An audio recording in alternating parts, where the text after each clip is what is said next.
Всем привет! Вы на канале Польза.нет Live, меня зовут Саня, и сегодня я расскажу вам о смартфоне под неймингом Samsung Fold 6. Это безумно дорогой смартфон с одной стороны, с другой стороны, среди фолдов, согласно по программному обеспечению, я считаю, что он лучший. Сейчас съемка ведется на него, притом я подрубил к нему родовские микрофоны. Вы увидите 3 города в Японии, будет чуть-чуть хаос, потому что в Японии я болел. А подобные ролики у меня уже, получается, канал относительно рассчитан, то есть куда-то я летаю и снимаю, допустим, я снимал в Японии на Huawei Puro 70 Pro, снимал в Японии на iPhone 15 Pro Max, на Samsung S24 Ultra через полгода полностью обновленный, и теперь вы сможете посмотреть на Fold 6. Если вам это дело понравилось, очень надеюсь, что вы напишите в комментариях, чтобы я продолжал, потому что потом я полечу в Пекин, скорее всего, потом, может быть, полечу в США, и стабильно покупая смартфоны, я, получается, делаю 3 обзора. Это на основном канале с тестами и всеми делами, на прожарках, где вы видите в онлайне, где я тестирую смартфоны в играх и всем подобном. И в лайве, чтобы это дело продолжалось, как говорится, все зависит от вас. Плюс я делаю еще обзор одним кадром, где рассказываю о смартфоне в течение 15 минут, тоже на этом канале. Но на Fold 6 не факт, что это буду делать, подумаю.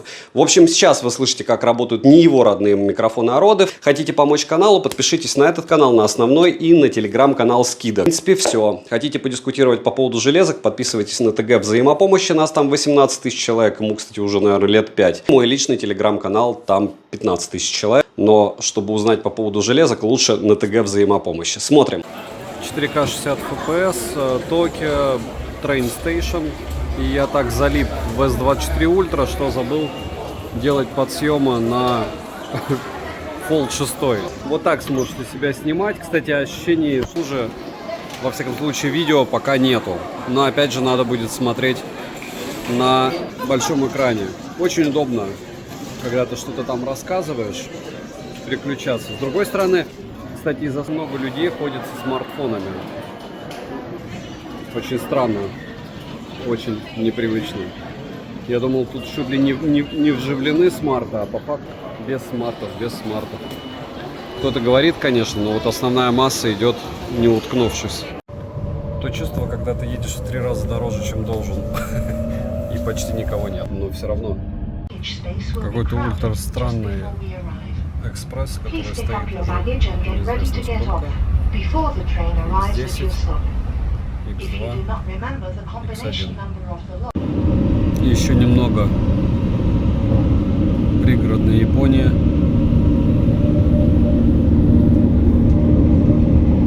И скорость 130 километров примерно. 4К 60 FPS, ночная съемка, поход вдоль путей, ночь. Пути здесь метрополитена. И фронталка. Уже все веселые. Получается в 9:15 все уже счастливые и веселые. Чисто японская. И вот так вот японская Тури ворота. Это самое главное. Это храм Мэйдзи. Мэйдзи — это первый император нового. Вот так готовят окономияки. В прошлом ролике поподробнее было. Основной надо. Так, ну что, на ультра у нас уже был обзор подобный. И теперь будет на Fold 6 подобный обзор. Вот по стабу он даже, кстати, по ощущениям лучше, чем ультра. Вот такие газеты раздают в отелях. Можно взять и почитать. Кстати, частично, видите, часть из них на английском языке. Одна. Japan News. Снова лобби.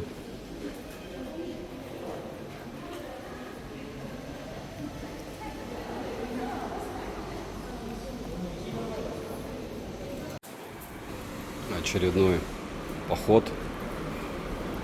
Сегодня выполз только в 16 почти, потому что болел. Вчера все сутки лежал. Притом очень странно, на основу можно снимать в 4К 60 FPS. И на ультраширик тоже. Ультраширик был только что. Кстати, вот, пожалуйста, очередной поход под мостом. но переходить с основы на ультраширик нельзя. То есть вот так снимаю на основу. Могу перейти на фронталку, но на ультраширик почему-то не могу. Непонятно почему. Что еще заметил, здесь, наверное, 95% машин это Toyota. Изредка там Hyundai, Mercedes, но Toyota, Lexus почти везде. Старые, новые. Потом не сказать, что супер новый автопарк, но все чистенькие. Прямо Toyota, а вон BMW. Но преимущественно, говорю, если сесть и рассматривать Toyota. К слову, большинство японцев вот так вот ходят с чемоданами. И в чемоданах возят вещи, либо то, во что переодеваться. Допустим, после работы они идут дальше на вечеринку. И у метро есть большое количество мест для хранения, в которые люди оставляют эти чемоданы и благополучным образом идут тусить. Потом опять переодеваются и, соответственно, забирают чемодан домой. В общем, людей с чемоданами в городе просто море. В общем, чтобы в субботу попасть в воскресенье в ресторан, там на 4-м этаже понадобилось ждать почти 2 часа. Здесь по QR-коду очередь электронная. Но чек там более чем адекватный, как у нас во «Вкусная точка». Сейчас с вами зайдем в токийский Apple Store. Но, к слову, столько старых айфонов, как здесь, я не видел нигде. То есть даже, не знаю, в Бангкоке они более новые. Здесь и 4-й айфоны, и 5-й, и 6-е. То есть, правда, что 70-80% с яблоками народа, но не со свежими яблоками, не с новыми, а именно с старыми моделями. Вот. Вот так вот выглядит Apple Store снаружи. Альма-матер. Первый раз в Apple Store за границей. Потому что во многих местах он не Apple Store называется, а как-то по-другому.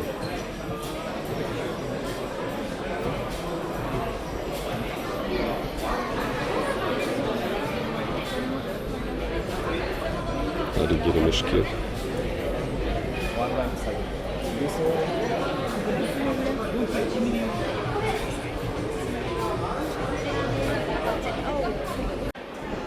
Вот что в Японии продают еще. Белкин, получается, Мофи, как аксессуары.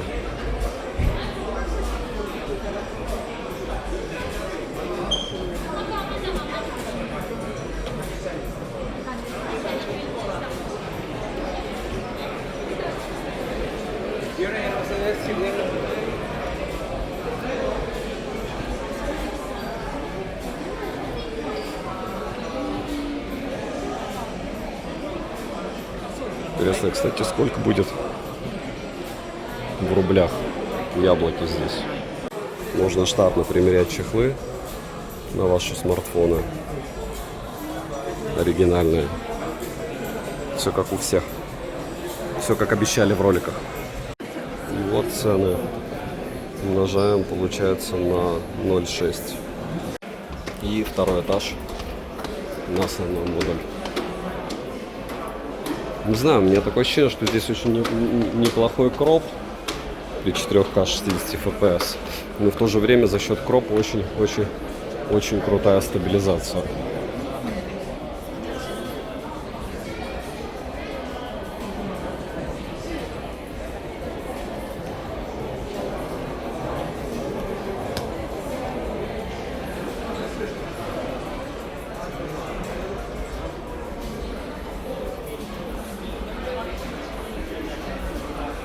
Чехлы.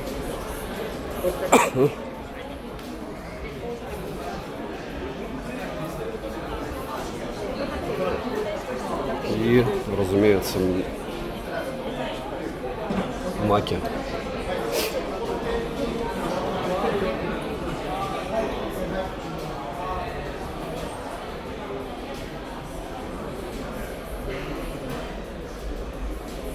По ценам все оказалось все гениальное просто. До 13 дюймов на 256 гектар. Это дело будет стоить Wi-Fi-овское 218 тысяч йен. Очень даже прилично. 15 плюс 139, 140 тысяч йен.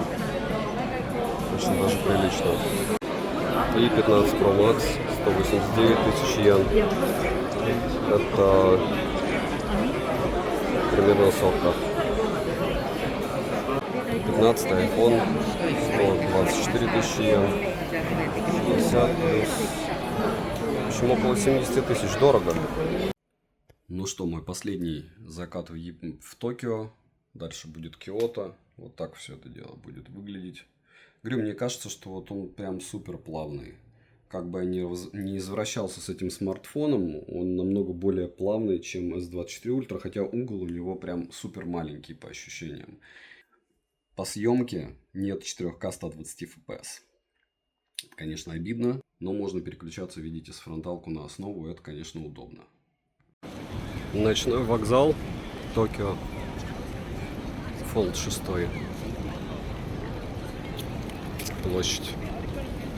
Днем здесь вода на граните, для того, чтобы люди могли охлаждаться. —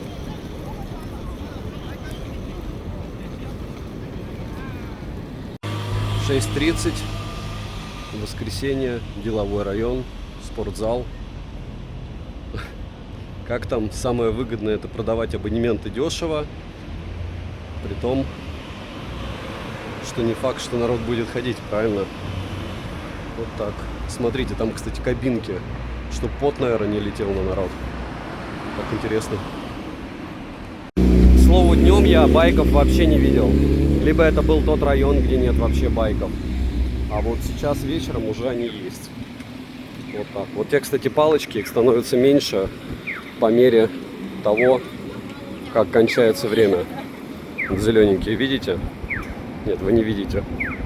Давайте я фокус сделаю на них. Не получилось. В общем, вот здесь, где человечек, палочки, вот их становится меньше, когда ты идешь. Потом красные, и опять их меньше. Ну что, еще один заход. Он у меня уже был. Биг-камера. И вот что рекламируется рядом с ней. Видите? Хотя уже вроде 50-я вышла. Ну вот так. И немного часов. Гармины. Да, вы правильно считаете, что это почти 300 тысяч рублей. Очуметь. Вот в воскресенье почти никого нет в ТЦ. Все-таки в основном покупают все уже в интернете. Вот она, ночная Япония. Максимум вин. Здесь вот. И вот насчет того, кто где кого ждет. Это центр Токио, один из самых проходимых мест, разумеется, в Японии. И, как вы видите, на английском ничего нет, только на японском. Здесь есть Fashion and Goods, Life Creation, Maroon Air, но вот так. Хотя привычно видеть дублирование. В оптике, кстати, есть, сейчас попробуем, чтобы нет, ловит он частоту, примера затемнения. Не как обычно, что вы смотрите на пластике, а реальное стекло. Можно взглянуть. Вот завтра будет Киото, но пока ощущение от Токио, что это выдуманный мир. Если так оно и есть в остальных местах с ультраширика, точнее с телевика, который X3 сейчас, Тифо, Гинца, нельзя перейти на основу. Посмотрим. Знаете, кстати, что является очень даже плохим в Японии? Одноразовые бритвы. Я пока не сталкивался здесь с хорошими. Можете напишите, если вы здесь живете, может, вам везло. День 7, лучший номер в моей поездке, и через час где-то я уже буду после Киото в Осаке. Хотя номер очень хороший, вот там, если открываешь шторки, соседний дом. Здесь, разумеется, лампа, в случае землетрясения будете ее использовать. И довольно штатная комната. Вот умывальник, ванная и туалет. У них у всех всегда одинаковые. То есть это уже какой номер, и все, даже компоновано одинаково. Плюс это пластик. Мне кажется, что пластик здесь по причине землетрясения, потому что хотя выглядит убого, но какая-то причина должна быть. И вообще отели очень похожи, с желтыми такими штучками на некоторых из панелей. Скорее всего, причина как раз в том, что там какие-то особые сейсмо штуки, что из разряда, если землетрясение, они отваливаются, или там вот здесь может быть особое крепление. В общем, они все верифицированы от землетрясений. Самое великолепное, что я классически забыл его зарядить. Так что буду заряжать его в кафешке.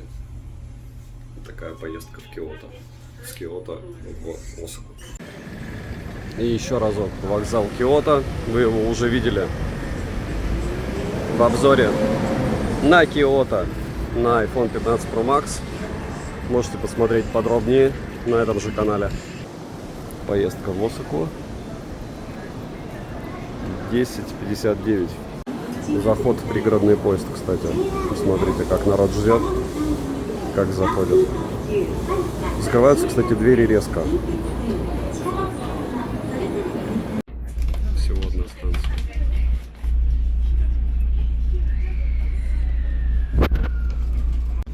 Вот так в пригородной электричке здесь. Кондиционеры работают отлично, места не раздают. То есть садишься, где есть место. В принципе, комфортно. Как и обещали, 30 минут из Киото в Осака на экспрессе. Ну что, чем дальше от Токио, тем менее народ улыбчивый. Хотя в Токио оказалось не улыбчивый. Это я шучу. Попроще население. Киото было проще, в Осаке еще проще. Плюс-минус одинаково в плане чистоты, в плане цен, может быть, даже еще дешевле. Да не может быть, да, дешевле. Магазинов больше, интересней. И народа почему-то становится все больше. То есть чем дальше от центра, тем больше людей. Лифты все проще и проще. Но главное, они есть. Состояние, видите.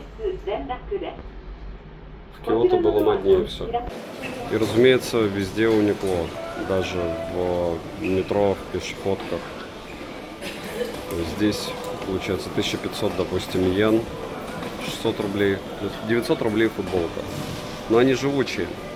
По скидкам бывают, получается, по 400 рублей. Кто пробовал. Кстати, напишите, кто носил, получается, Uniqlo. И, ну, Uniqlo в основном. Но, к слову, метро везде одинаково крутое. Что в Токио, что в Осаке, что в Киото. Бесконечно чистое, свежий воздух. Круче, чем в Сингапуре в разы. Виды мостов просто нереальные. Вообще, какой бы мост здесь не взять, он просто произведение искусства. Приехал до отеля, рестик местный. Все включено, но только после покупки полного ужина. Вот такой вот рестик. Соки, воды, еда. И получается еще суп с луком и булки. Много булок с круассанами. И все. Я что-то думал, что здесь больше всего. Вид из кафешки. Лобби отеля. И Меркури официально даже не проводят до номера отеля. Ну и ладно.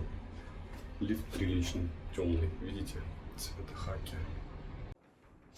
Вот такой стилизованный выход из лифта. Как всегда, у них ковры. И вот такие стилизованные входы в номер. О, сразу видно европейский подход по объемам. Как всегда, вид в другое окно, но все равно все приличненько. Осака — место, где люди обычно заканчивают свое путешествие, потому что здесь недалеко аэропорт. И это как раз юг Японии. Да, это уже здание просто огромное. Смотрите, здание Dolce & Gabbana, здание Louis Vuitton. И дальше идет Dunhill. По-моему, правильно так читается. Prada, Boss. Эпичненько. Огромный пумовский магазин. Это все здание Пума. Метро разобраться непросто во всех городах Японии. Но потом, когда разберешься, будет проще. И Google помогает, но все равно такая специфическая штука. Вот так вот выглядит метро. И лестница.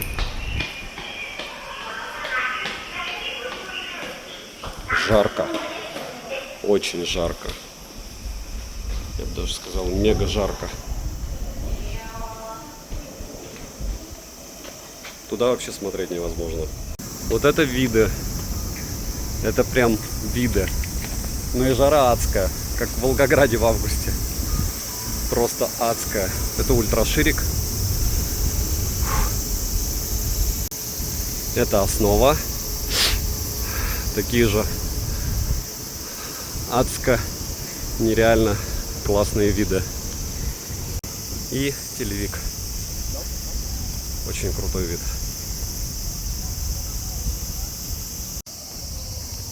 Самый маленький город, а по ощущениям самое масштабное место. Здесь цикады стрекочут. Вот ровно как вы слышите. То есть их перекрикивать практически невозможно. Очуметь.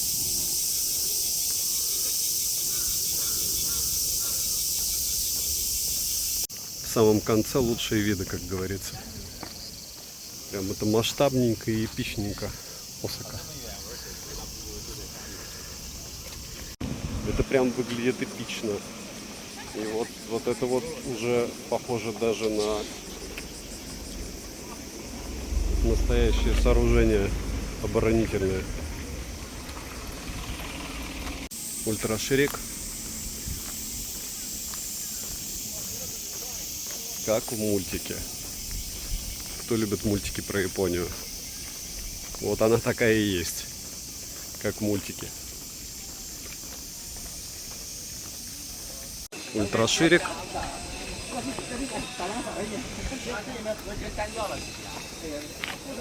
Виды.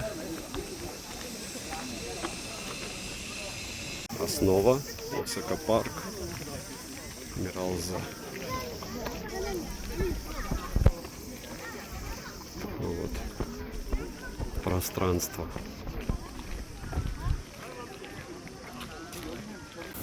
Не всегда удачно работает тач на жаре. Вот так посетителей охлаждают при плюс 33. Было 37. И надеюсь, что да, вода не из Фукусимы.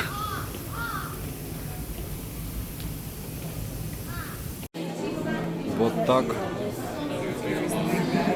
Летняя война в Осаке. Миниатюра.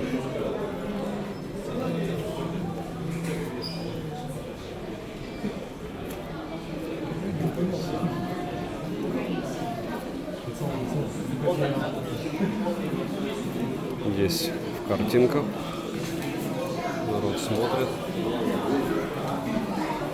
Есть, кстати, на 7-й этаж ступеньки. Все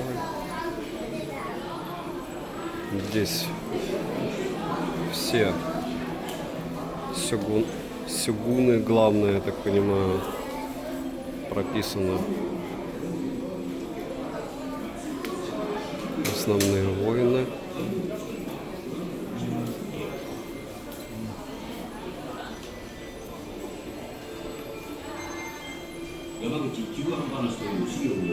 Маленький угол. Если кому нужны на логотипы какие-нибудь флаги в игрушке, вот. Оригинальные. У сёгунатов. Вот этот мне нравится. Ну и 8-й этаж, смотровая площадка. Все максимально штатно, как у всех. Все для туристов.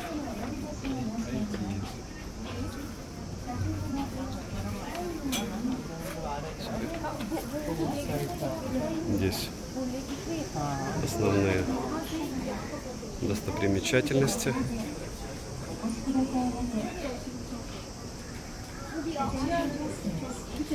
И счастливая публика.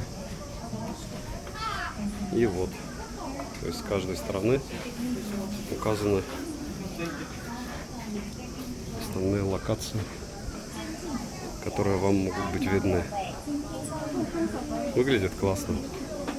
Дети вообще бесстрашные, как всегда, и как и везде.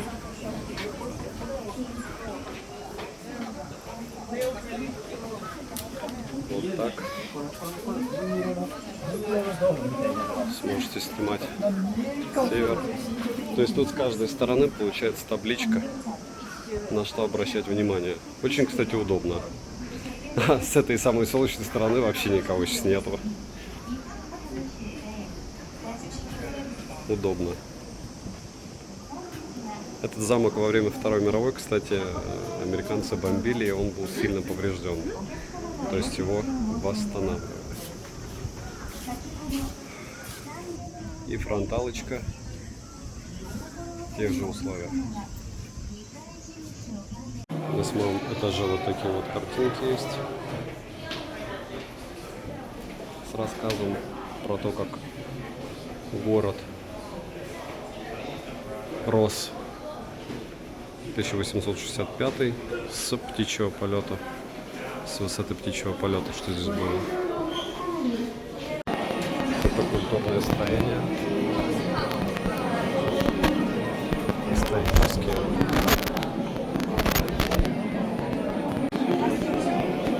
Вот так можно смотреть 3D, кстати, картинки с рассказом об истории, правителях, появлении и всяких изменениях в регионе.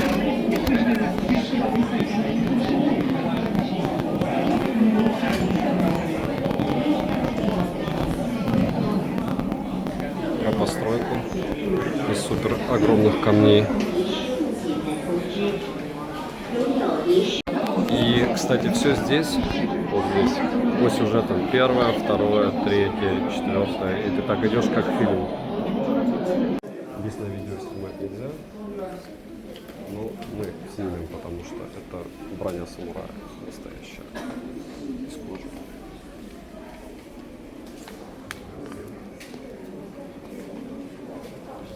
Чуть-чуть под камеру мы поснимаем.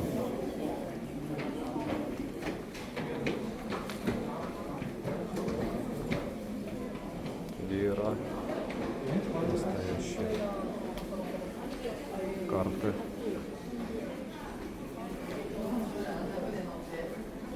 корабли, прикольно.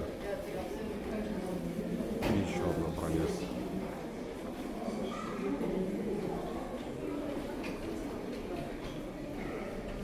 Это все еще нельзя снимать, но мы чуть-чуть подснимем. Это сколько кланов делало этот замок? 6 получается. Это море. И вот таких можно встретить здесь телевик в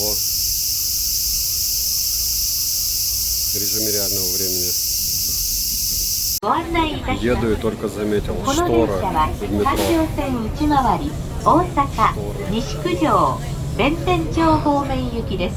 Вот когда на 17:00, и сейчас людей много в Осаке, прям море в метро. Но не так, что мрак. Видал я и побольше в Питере, в раза 3. Вечер и последняя достопримечательность, которая интересует меня и которую увидите вы, это башни. Там будет переход с обзорной площадкой. Самая популярная, по-моему, тема везде — это обзорные площадки. Когда хаос, полный хаос везде. ТЦ. Вот это я еще не видел, смотрите. И имитация. На лошадях можно поскакать за 1600 йен. Ну и везде Старбаксы. Миллиард просто Старбаксов. Я думал, что за штуку все фоткают. Понятия не имею, что это значит. Ну вот такая вот черная сфера с каким-то типом. Вот, к слову, это магическая площадка. Вот так вот выглядит вечерний Осака. Вообще такое ощущение, что по Токио идешь. Ничуть не менее оживленный и ничуть не менее застроенный небоскребами. Если что, я двигаюсь вон туда. Вот в эту штуку.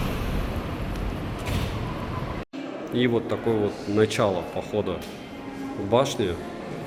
То есть идешь туда, это 3-й этаж, потом поднимаешься на 39-й, покупаешь билеты и...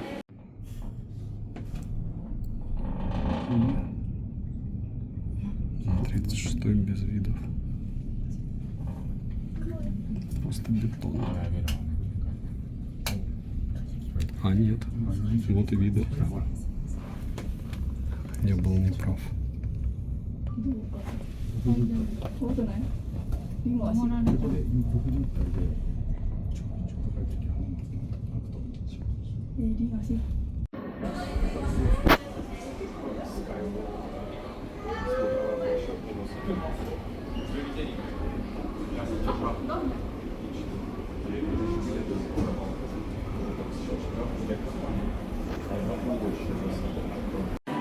Они даже мультик по созданию этого здания сделали. Это такой skywalk, чтобы вы понимали масштабы. Разумеется, здесь море инсталляций. Это юг.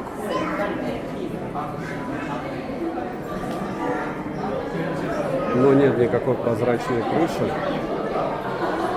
И не сказать, надо сказать, что это очень высоко, прям очень высоко. И если боитесь высоты, вот я боюсь, мне прям бездушно, страшно, безумно страшно, потому что тут очень высоко.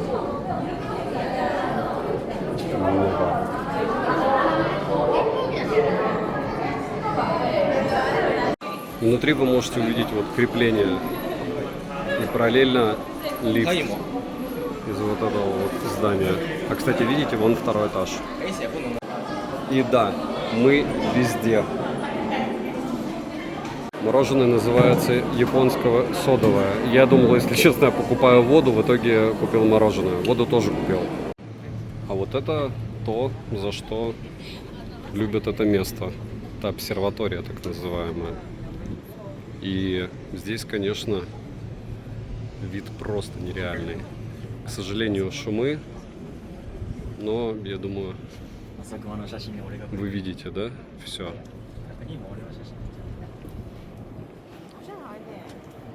Вот в этот момент я, конечно, расстроен, что я не взял фотоаппарат, чтобы наделать здесь фотографии. С другой стороны, с этого места, наверное, в интернете экваделион просто фоток, селфи. и видео.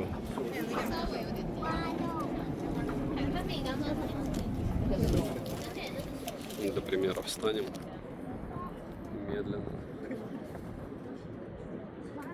проведем.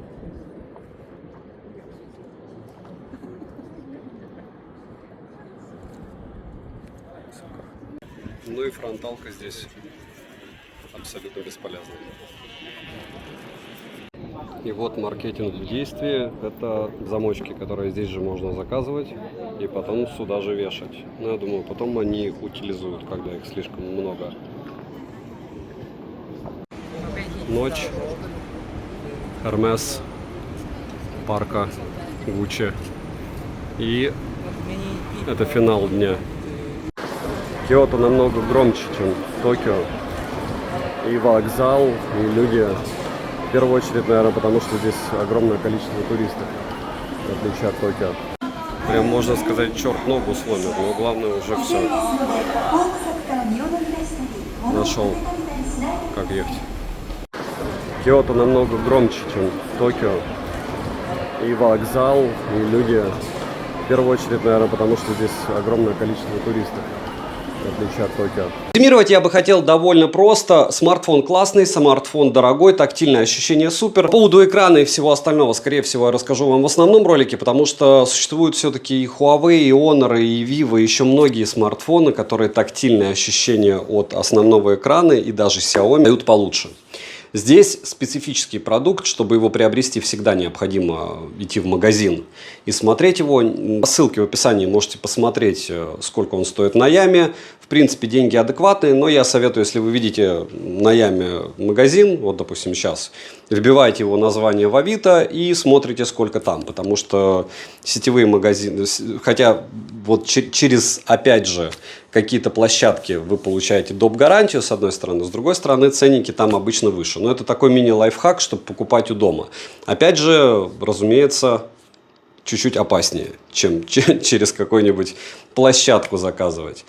Девайсу от меня однозначно да, за программное обеспечение, за возможности, за тактильные ощущения.